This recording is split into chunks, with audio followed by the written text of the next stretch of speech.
ce privilège que nous avons d'être ensemble. Nous réalisons, oui, ce privilège, cette joie que nous avons, et nous sommes venus t'adorer, te louer. Nous sommes venus t'apporter ce culte agréable. Seigneur, nous voulons tout laisser de côté et avoir les yeux fixés sur toi ce matin. Regarder à toi. Tu es notre Seigneur, notre Sauveur, et nous voulons apprendre à te faire confiance. Car nous avons placé notre vie, toute notre confiance en toi. Tu es notre Seigneur. Et nous te disons merci. Merci d'avance de ces moments que tu as préparés. Ouvre grand nos cœurs à ta parole, Seigneur, et que nous puissions recevoir de toi, que nous puissions apporter ce que nous avons reçu, Seigneur. Amen. Alléluia. Merci, Seigneur.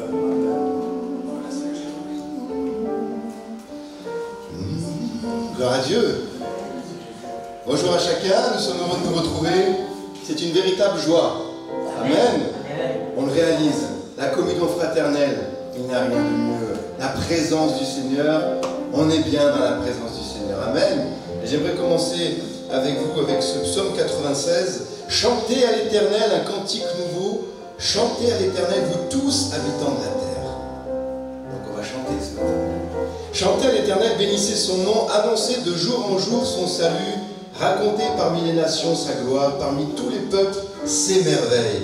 Car l'Éternel est grand et très digne de louange, il est redoutable par-dessus tous les dieux, car tous les dieux des peuples sont des idoles, et l'Éternel a fait les cieux. La splendeur et la magnificence sont devant sa face, la gloire et la majesté sont dans son sanctuaire.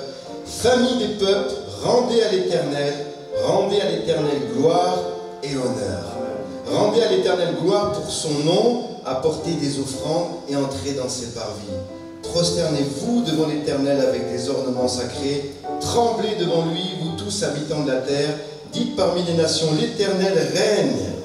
Aussi le monde est ferme, il ne chancelle pas, l'Éternel juge les peuples avec droiture, que les cieux se réjouissent et que la terre soit dans l'allégresse, que la mer retentisse avec tout ce qu'elle contient, que la campagne s'élie avec tout ce qu'elle renferme, que tous les arbres des forêts poussent des cris de joie devant l'Éternel, car il vient pour juger la terre, il jugera le monde avec justice et les peuples selon sa fidélité. Amen.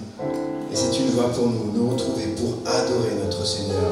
J'aimerais commencer avec vous ce chant, adorons Dieu ensemble. Il est fidèle dans toutes ses voies, il ne nous abandonne jamais. Et ce qu'il dit, il accomplit toujours. Amen. Alors chantons ensemble, adorons Dieu ensemble. Adorons Dieu ensemble, adorons, alléluia. Adorons Dieu ensemble, adorons. Fidèle dans toutes ses voies, il est juste dans son amour, son nom soit élevé pour toujours. Adorons Dieu ensemble, adorons Dieu ensemble, fidèle dans toutes ses voies, il est juste dans son amour, son nom soit élevé pour toujours. Encore une fois, adorons Dieu ensemble, adorons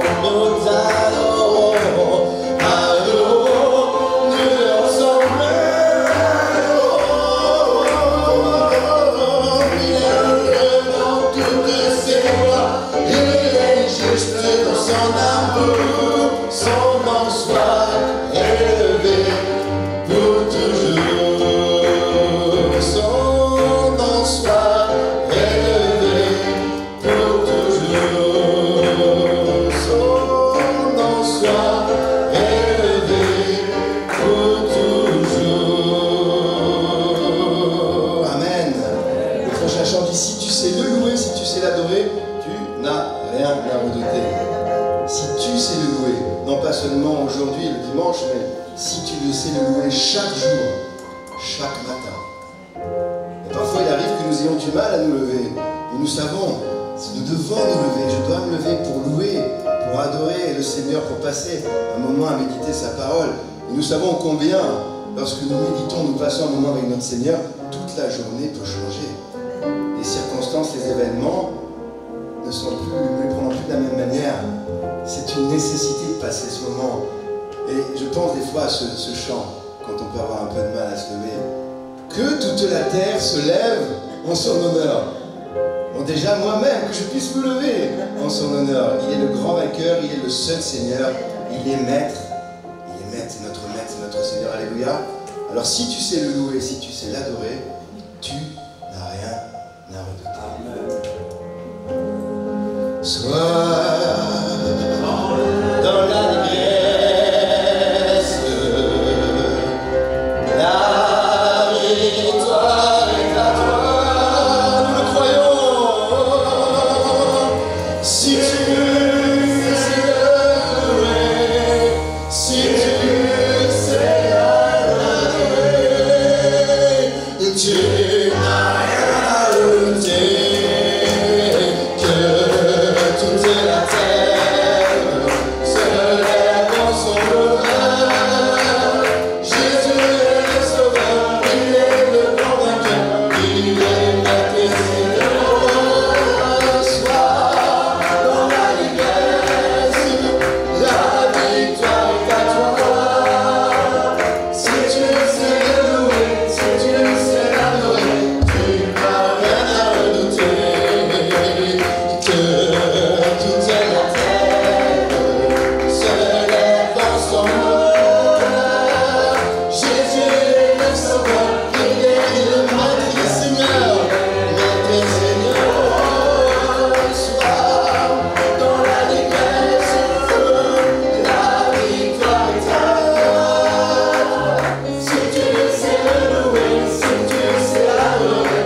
rien à redouter.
Pour le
Tu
croix, Seigneur. Merci pour le prix payé, supportant tous mes péchés, tu es venu m'étonner par ta grâce. Merci pour l'amour, Seigneur. Merci pour tes mains versées. Tu m'as lavé dans ton cœur et j'ai compris son pardon et ton amour. Digne l'agneau, assis sur le trône,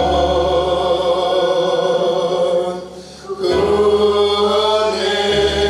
de mille couronnes, tu es victorieux,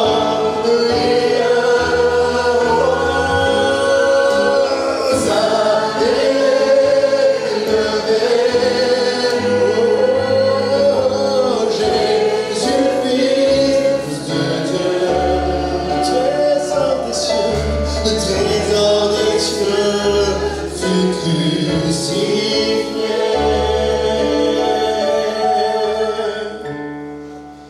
Digne l'agneau, digne l'agneau. Merci pour la croix, Seigneur. Merci, merci pour le prix payé, supportant tous mes péchés, tu es venu m'étonner par ta grâce. Merci pour l'amour, Seigneur.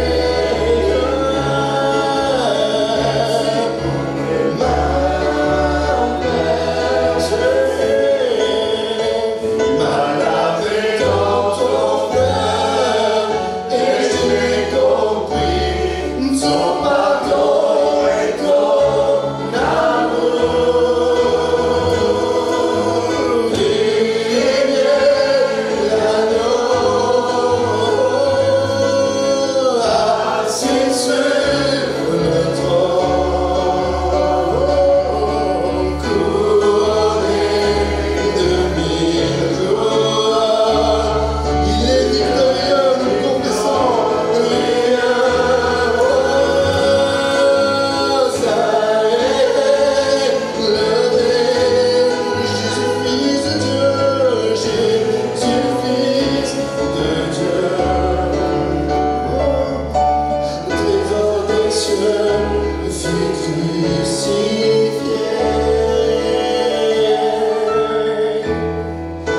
Digne l'agneau, digne l'agneau,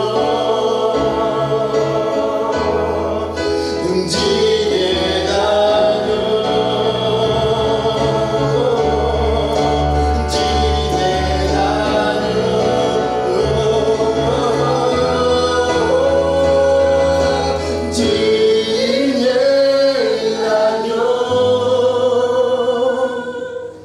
assis sur le trône, couronné de mille couronnes, tu es victorieux.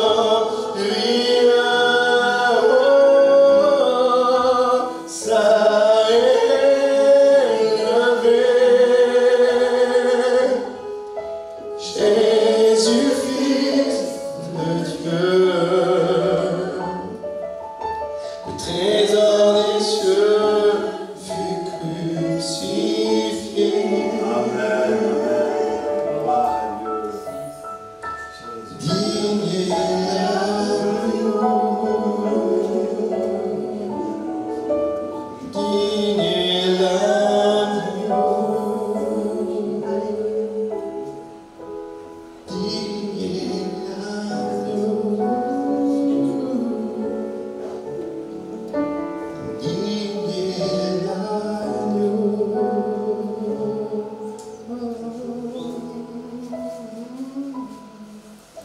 Amen.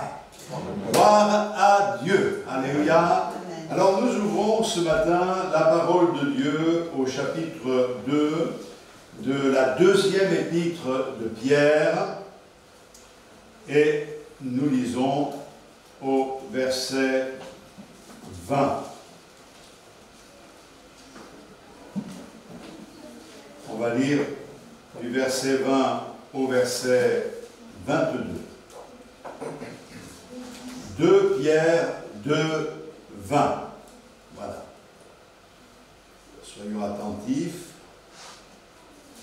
En effet, si après s'être retiré des souillures du monde, par la connaissance du Seigneur et Sauveur Jésus-Christ, ils s'y engagent de nouveau et sont vaincus, leur dernière condition est pire que la première.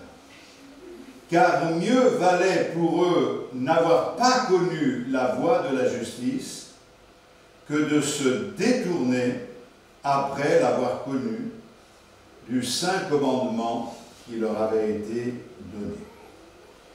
Il leur est arrivé ce que dit un proverbe vrai: le chien est retourné à ce qu'il avait vomi, et la truie lavée s'est vautrée dans le bourbier.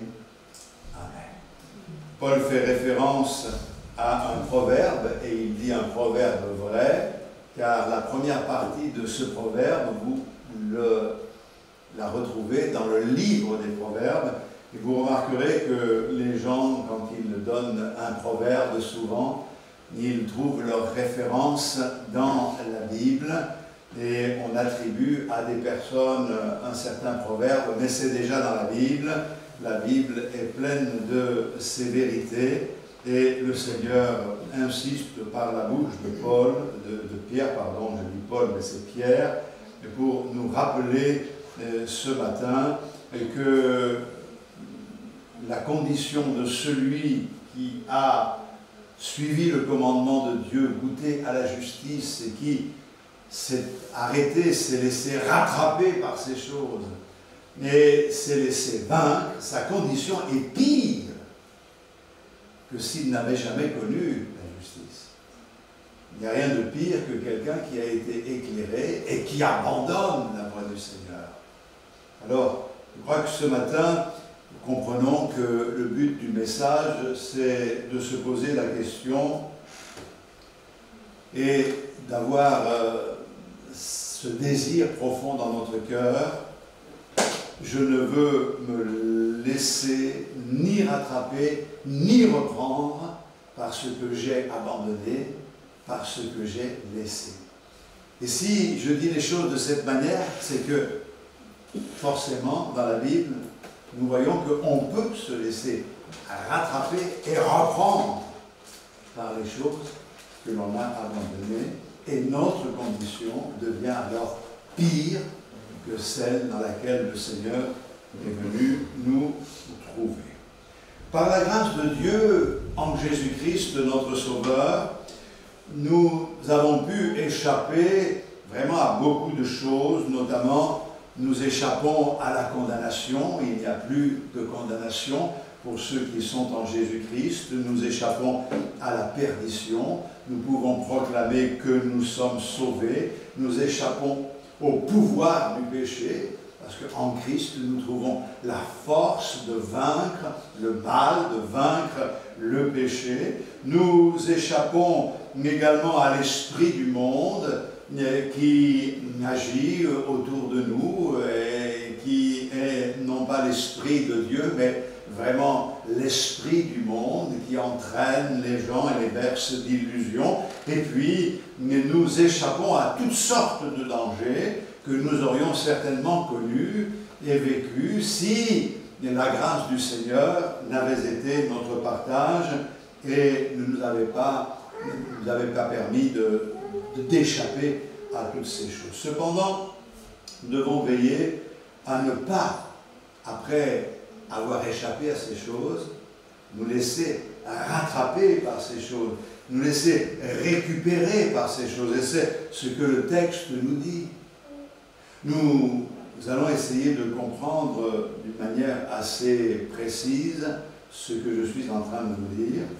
Et la première des choses que je souligne, c'est que nous pouvons nous laisser rattraper par l'esprit religieux. Alors pour cela, nous allons lire dans le livre des Galates et trouver dans les Galates le chapitre 5 et gardez votre Bible ouverte dans les Galates. Chapitre 5, verset 1, c'est pour la liberté que Christ nous a affranchis. Demeurez donc fermes et ne vous laissez pas mettre de nouveau sous le joug de la servitude. Amen. Voilà donc un premier verset. Les Galates étaient retombés sous la loi après avoir connu la grâce de Dieu. C'est ce qui est dit au verset 7 de ce chapitre 5. Vous couriez bien. Qui vous a arrêté pour vous empêcher d'obéir à la vérité? Il n'est pas suffisant de courir vite et de bien courir. Encore faut-il veiller à nous maintenir réellement dans la communion avec Dieu et à ne pas nous laisser rattraper par les choses que nous avons délaissées. Dans l'histoire d'Israël, l'esprit religieux, légaliste, consistait à appliquer les ordonnances de Dieu, à mettre en pratique la loi de Moïse, mais ce n'était plus le cœur, c'était une habitude, un rituel.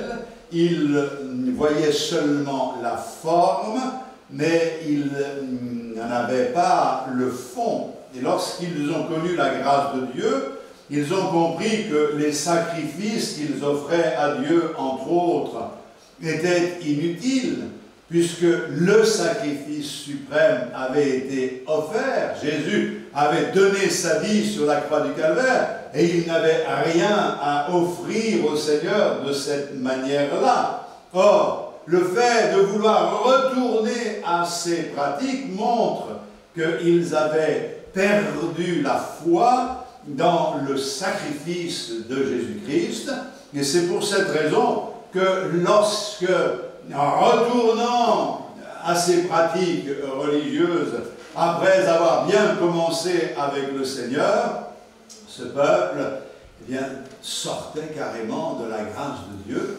C'est pour cette raison que l'auteur de l'Épître aux Hébreux dit que ceux qui, après avoir connu la grâce de Dieu, sont tombés. Il n'y a plus de sacrifice pour eux. C'est aux Hébreux qu'il s'adresse premièrement pour nous montrer qu'après avoir connu la grâce de Dieu, si on sacrifie à nouveau des animaux, c'est qu'on ne croit pas que le sacrifice de Jésus est pleinement suffisant. C'est beaucoup plus subtil pour nous au niveau de la religion, puisque nous sommes sortis souvent beaucoup de la religion, mais vous avez des religions où chaque dimanche, par exemple, ils renouvellent le sacrifice de Jésus-Christ.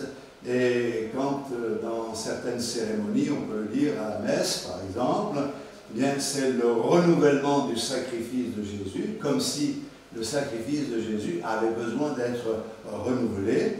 Et donc il y a cette doctrine de la transsubstantiation où on croit qu'au moment de prendre l'hostie, on prend le corps du Seigneur. Nous avons pris le pain et le vin, et c'était du pain et c'était aussi du vin. Mais derrière ces emblèmes, il y a cette vérité. Nous avons besoin de quelque chose de matériel pour nous souvenir, et Dieu a voulu que nos esprits soient marqués. On n'a pas mangé le corps du Seigneur, on n'a pas bu le sang du Seigneur, on a accepté de nous nourrir du Seigneur. C'est ce que nous faisons, j'espère, chaque jour, en prenant ce qui est à lui, en le faisant nôtre et en permettant à l'Esprit de Dieu de nous nourrir, car il prendra de ce qui est à moi et il vous l'annoncera ou vous le communiquera, nous dit la parole de Dieu. Donc, nous devons comprendre que nous sommes sortis de certains rites religieux, et que nous pouvons, après avoir connu la grâce de Dieu, bien retomber dans ces rites. C'est beaucoup plus subtil, parce que quelquefois, nous ne comprenons pas qu'entre l'esprit religieux et la grâce, il y a une frontière qui est infime. Je vais être plus clair. Que ce soit dans l'esprit religieux ou quand on vit dans la grâce, il y a une ressemblance. Dans les deux, il y a la prière. Dans les deux, on fréquente des réunions. Dans les deux, on pratique des bonnes œuvres. Mais la différence réside dans le fait que, sous la grâce, on ne s'appuie que sur l'œuvre de Jésus-Christ accompli à la croix du Calvaire pour être sauvé, mais dans la religion, on s'appuie sur nous, on s'appuie sur nos bonnes œuvres, on s'appuie sur nos mérites. Sous la grâce, c'est Dieu qui est glorifié, et quand on marche comme des religieux, alors c'est l'homme qui est glorifié. Mais ici, en l'occurrence, c'était vraiment un retour en arrière. Regardez au chapitre 4, au verset 9, toujours des Galates, « Mais à présent que vous avez connu Dieu, ou plutôt que vous avez été connus de Dieu, comment retournez-vous à ces faibles et pauvres rudiments auxquels, de nouveau, vous voulez vous asservir encore ?» Nous devons comprendre que pour le peuple juif, il y avait un manque. Ils étaient tellement pris par le faste religieux, par les cérémonies, etc., que c'était quelque chose de très important pour eux. Et finalement, ils en venaient à ce que je disais il y a peu de temps, ils en venaient à adorer leur culte plutôt qu'adorer le Seigneur. Et nous, au niveau de notre pratique, de notre engagement avec le Seigneur, devons veiller à ne pas tomber dans ces travers, parce que nous pouvons être très bien notés, cotés par les autres. Ce sont de bons chrétiens, ils prient, ils viennent aux réunions, ils accomplissent de bonnes œuvres, c'est formidable, etc. Mais notre cœur est-il vraiment engagé? Au centre de notre vie, y a-t-il vraiment la présence du Seigneur? On va lire toujours dans les Galates, au chapitre 5, verset 4. « Vous êtes séparés de Christ, vous tous qui cherchez la justification dans la loi, vous êtes déchus de la grâce. » C'est quand même fort. C'est-à-dire que quelqu'un qui cherche à la justification par ce qu'il accomplit, par ce qu'il fait, il est déchu de la grâce. Bon, c'est quand même pas moi qui le dis, c'est la parole du Seigneur.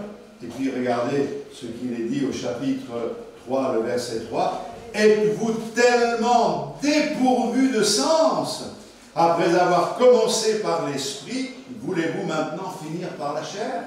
Ça veut dire que ces chrétiens-là, convertis, avaient commencé par l'esprit, et maintenant ils devenaient charnels, non pas qu'ils commettaient le péché de la chair, mais ils devenaient charnels dans le fait que ce qu'ils accomplissaient était vraiment quelque chose d'extérieur, de superficiel, sans engagement. On peut venir prendre la Sainte Seine, comme on l'a fait ce matin, sans que notre cœur soit vraiment au Seigneur, sans qu'il ne soit vraiment au centre. Et l'apôtre Paul n'y va pas avec le dos de la cuillère, si je peux me permettre.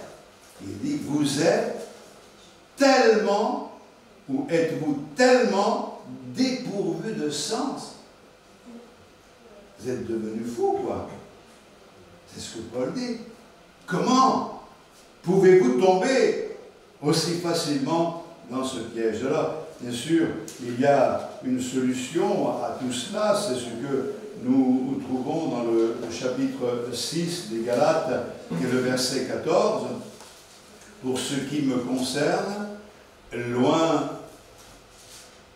de moi la pensée de me glorifier d'autre chose que de la croix de notre Seigneur Jésus-Christ, par qui le monde est crucifié pour moi, comme je le suis pour le monde. » Moi, je crois qu'il y a ici l'indication suprême pour que nous comprenions la solution, c'est de remettre la croix au centre de notre vie, au centre de notre message, au centre de nos actions, et de pouvoir nous souvenir qu'à la croix du Calvaire, Jésus s'est dépouillé pour que nous soyons revêtus, et que lorsque l'on marche avec le Seigneur, on fait les choses pour Dieu, eh bien nous voulons nous dépouiller, nous voulons le mettre à l'honneur, c'est lui que nous devons glorifier, nous devons revenir à la croix pour régler nos situations, mettre de l'ordre dans notre vie, pas chercher des excuses, des combinaisons.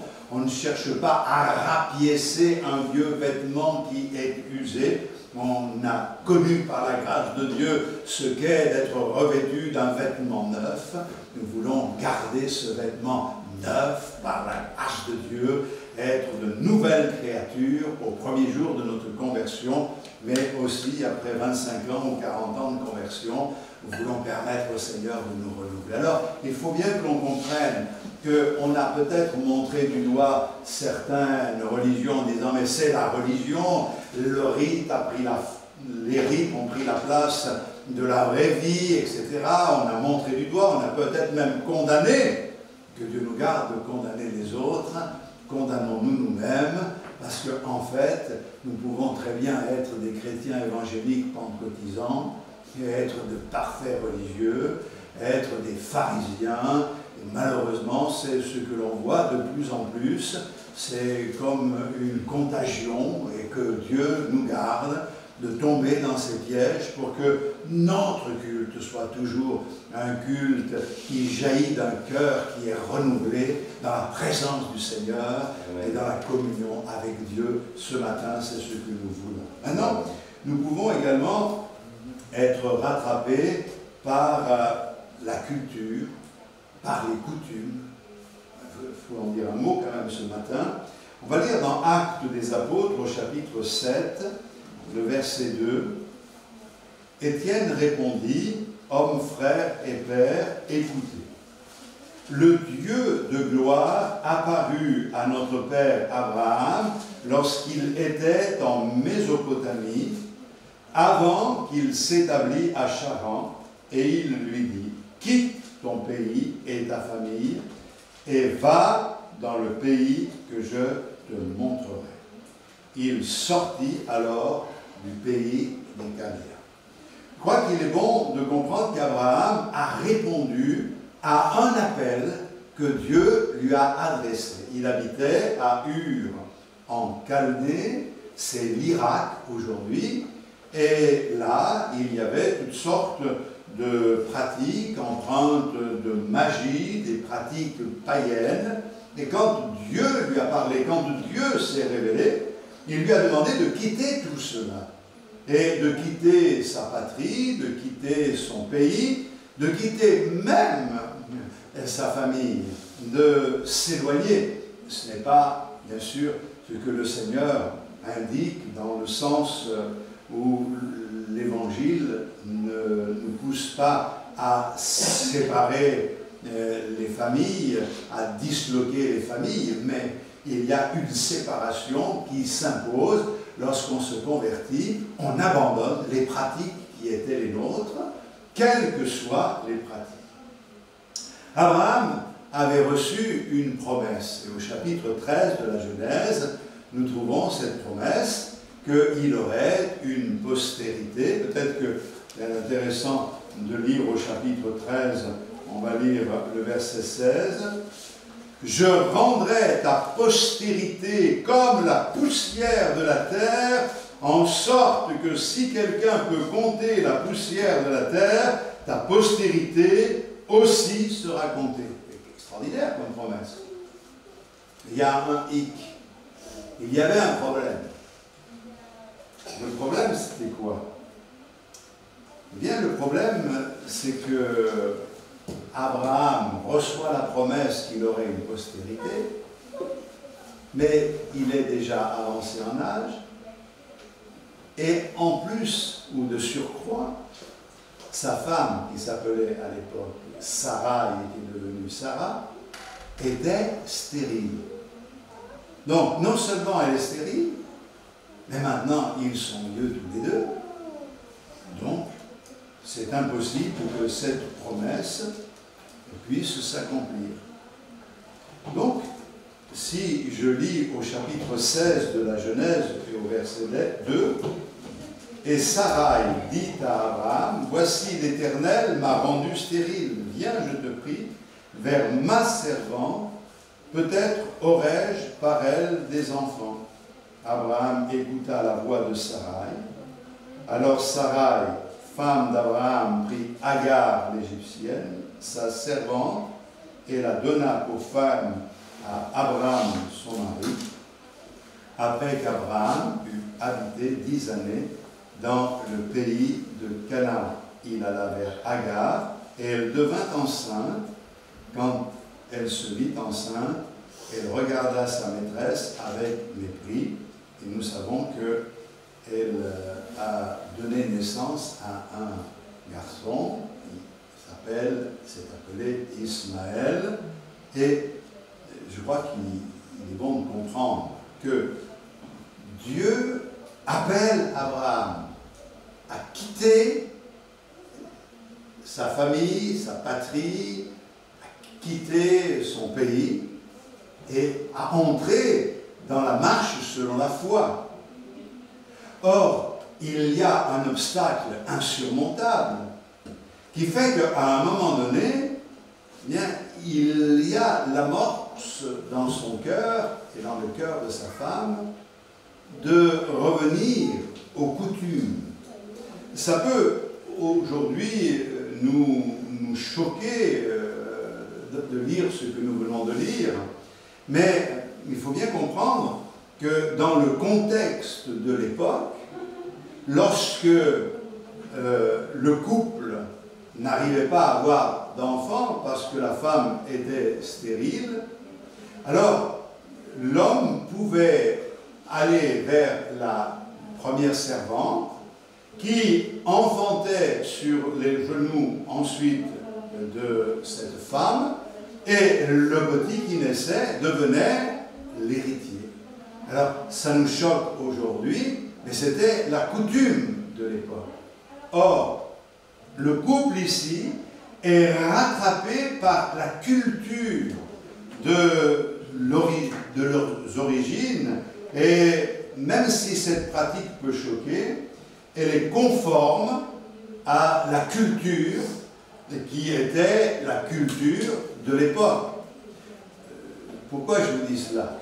Parce que quelquefois, ce qui se passe, c'est que nous sortons de milieux différents, que ce soit les Européens, les Africains, les Asiatiques. Nous avons, les Indiens, des cultures, nous sommes marqués par des cultures, par des coutumes, et ces choses ont tellement d'importance parce que c'est à la mise en pratique de ces cultures, de cette façon de vivre, que souvent nous sommes jugés de l'extérieur. Or, quand on donne notre vie au Seigneur, eh bien, on abandonne tout notre passé, toute notre vie passée. On ne devient pas amnésique, mais on met un terme et on comprend que la culture, ce n'est pas l'évangile.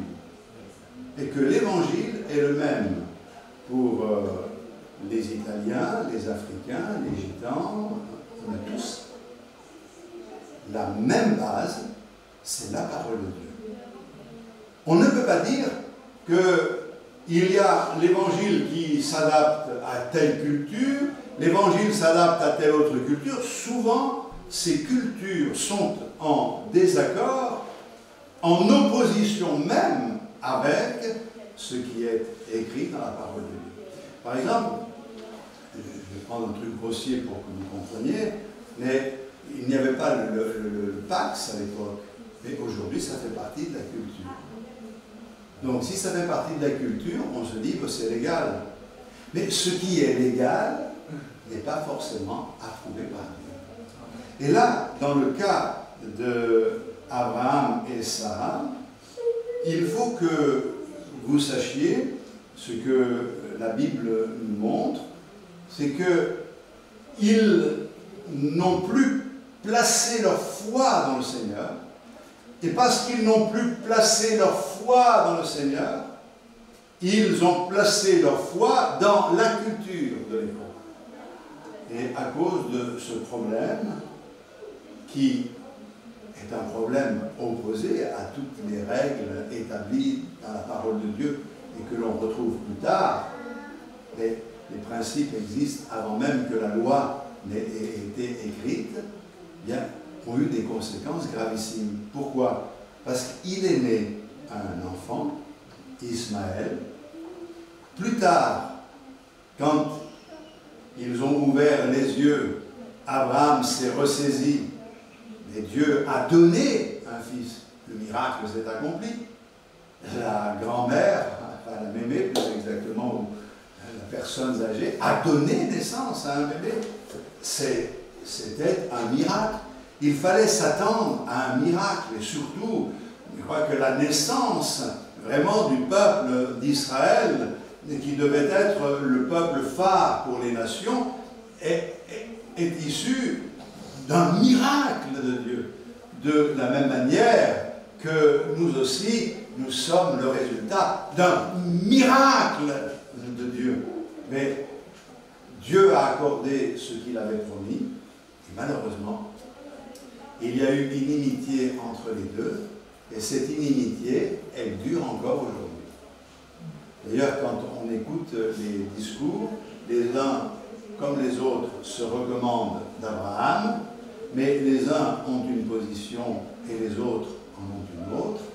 Toujours est-il que la seule chose possible, c'est de trouver la réconciliation dans la personne de Jésus-Christ, car la postérité d'Abraham qui offre la bénédiction à toutes les nations, c'est Jésus-Christ, et une seule, pas les postérités, mais la postérité.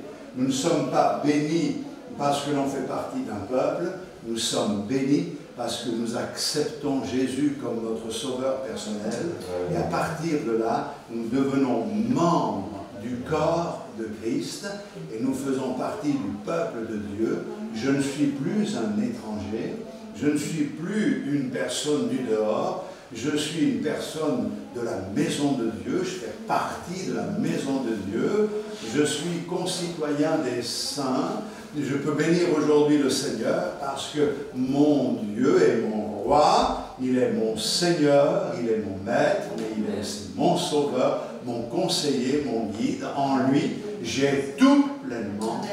C'est pour cette raison que lorsque on me pose la question, je peux traiter le problème qu'il y a aujourd'hui, avoir des positions sur ce qui se passe aujourd'hui dans le domaine de l'immigration et autres. Je peux vous garantir qu'il n'y a aucune différence entre les personnes.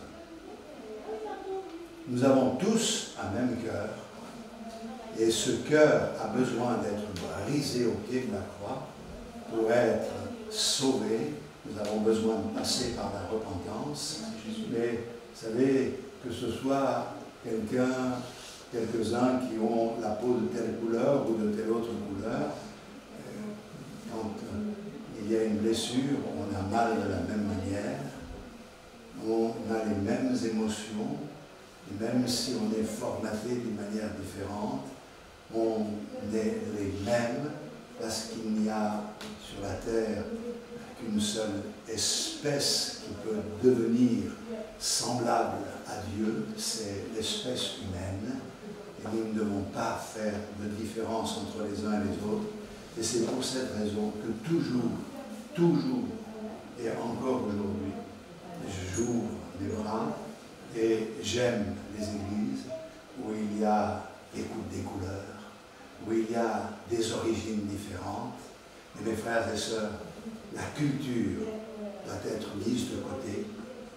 Et faisons attention, parce que quelquefois, pour faire plaisir aux familles, on se laisse avoir et on obéit à la culture au lieu d'obéir au Seigneur. Or, mes frères et sœurs, nous sommes enfants de Dieu. Alléluia. Je sais que venant de ses origines italiennes du sud, siciliennes, c'est quand même assez particulier, cette culture-là.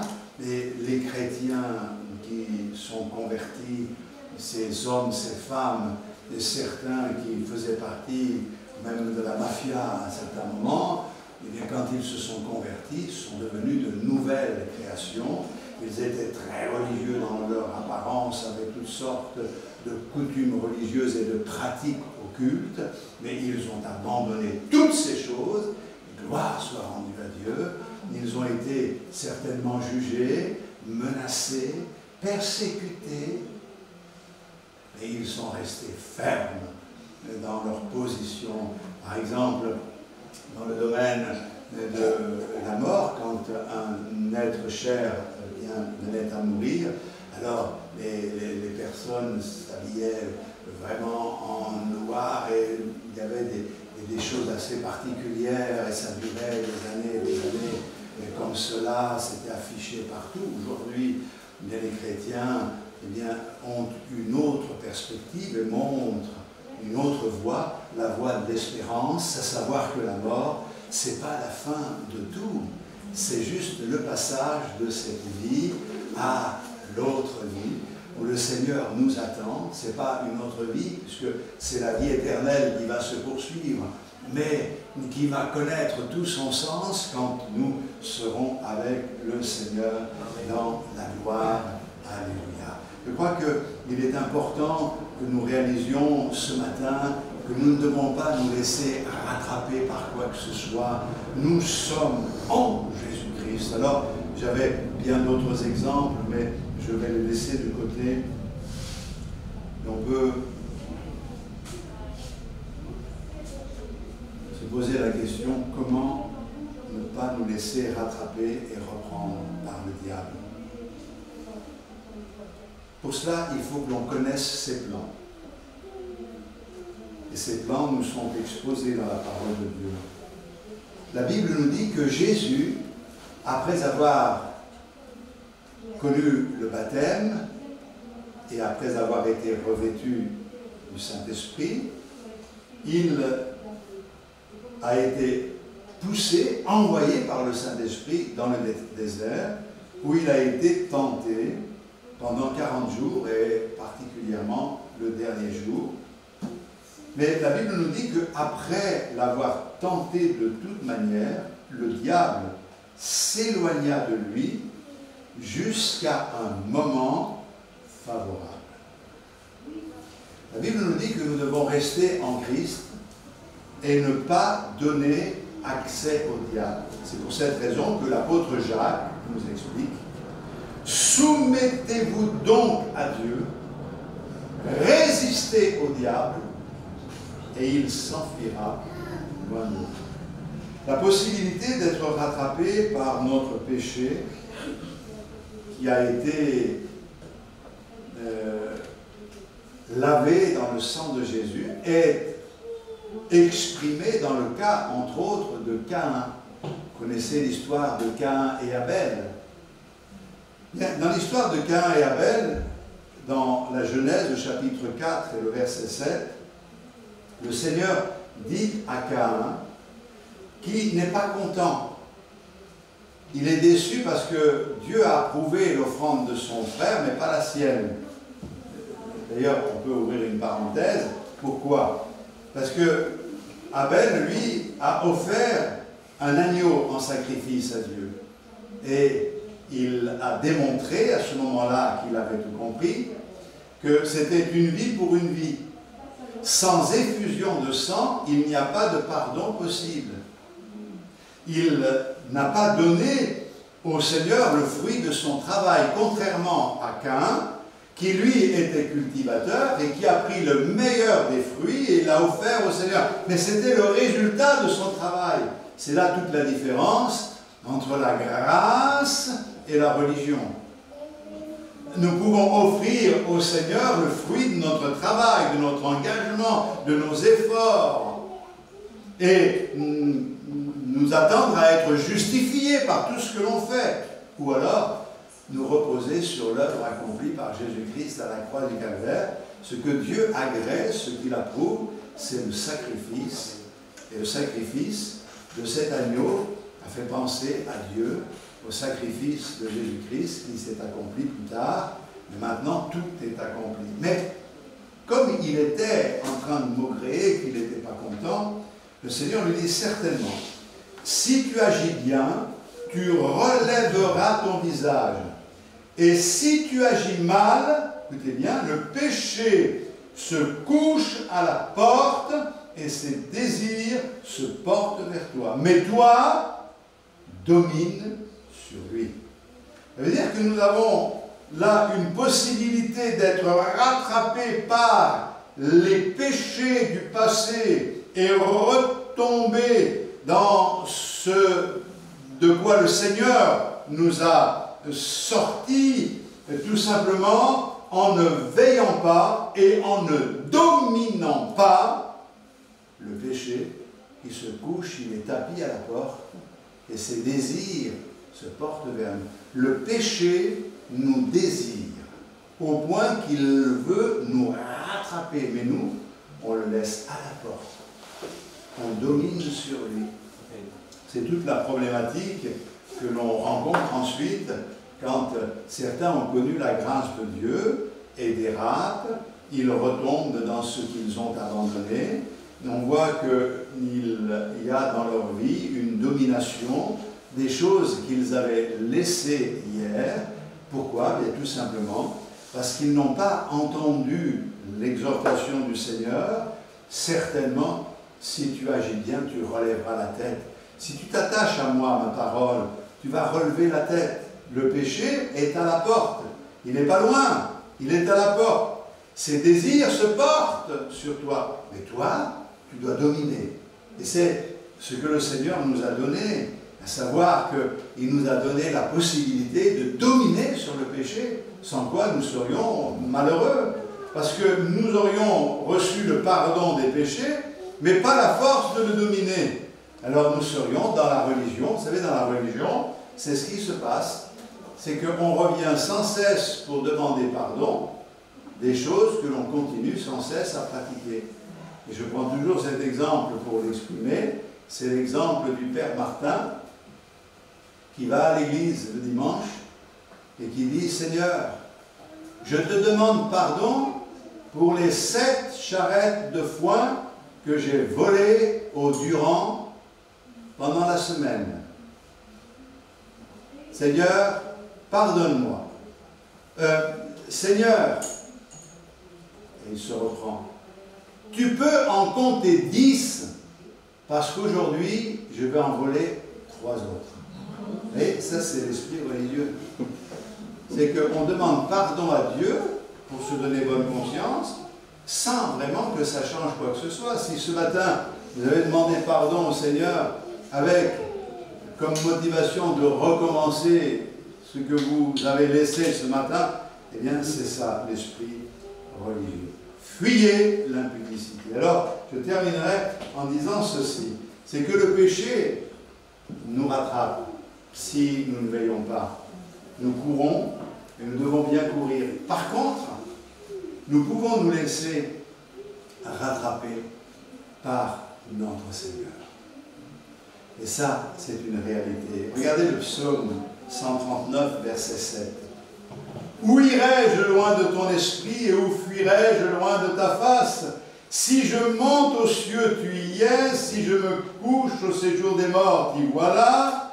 Si je prends les ailes de l'aurore et que j'aille habiter à l'extrémité de la mer, là aussi ta main me conduira et ta droite me saisira. C'est comme s'il disait, tu finis toujours par nous rattraper, Seigneur. Mais c'est à nous de choisir. C'est pour cette raison que Jérémie disait dans le chapitre 20 et au verset 7, « Tu m'as persuadé, Éternel, et je me suis laissé persuader, tu m'as saisi, tu m'as vaincu. » Moi je crois que c'est la bonne des déclarations. Seigneur, tu m'as persuadé. Éternel, tu m'as persuadé et je me suis laissé persuader. Tu m'as saisi, tu m'as vaincu. Et c'est ce que nous voulons, que le Seigneur nous persuade. Nous voulons nous laisser persuader par lui et nous voulons nous laisser vaincre par lui. Seigneur, c'est toi qui domines, c'est toi le roi, c'est toi le Seigneur de ma vie. Alors je prends maintenant les ailes de l'aurore. Je veux m'envoler dans ta présence, je veux vivre une vie de triomphe, mais je veux vraiment comprendre que c'est dans la foi que se vit cette vie-là. Je veux abandonner certaines de mes coutumes, de mes pratiques, qui n'ont rien à voir avec le message de l'Évangile, et je veux te servir avec un cœur neuf, un cœur vrai, un cœur authentique. À toi et à toi seul soit toute la gloire, dans le nom de Jésus-Christ. Amen. Gloire au Seigneur Jésus. Seigneur, nous te louons et te bénissons de tout notre cœur ce matin, parce que l'expérience que tu nous as permis de faire avec toi est une expérience glorieuse et merveilleuse. Oh Seigneur, quelle joie, quel bonheur de savoir que nos péchés sont pardonnés, d'avoir l'assurance que nos noms sont inscrits dans le livre de vie, d'avoir été persuadés que en toi nous avons la vie éternelle. Seigneur, nous ne voulons pas perdre le bénéfice de cette grâce et surtout, nous ne voulons pas laisser à l'habitude, à la routine de s'installer et de nous empêcher de nous épanouir comme nous devrions nous épanouir.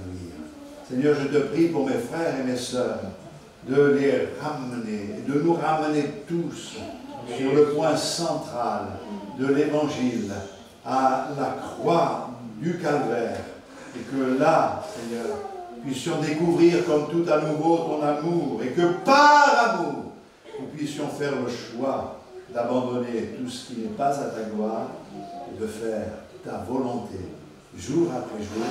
Te le demandons dans le nom précieux de Jésus-Christ, notre glorieux Sauveur. Amen. Amen. Gloire au Seigneur, que cela nous permette de réfléchir et de prendre les belles et les bonnes initiatives pour servir notre Maître. Alléluia.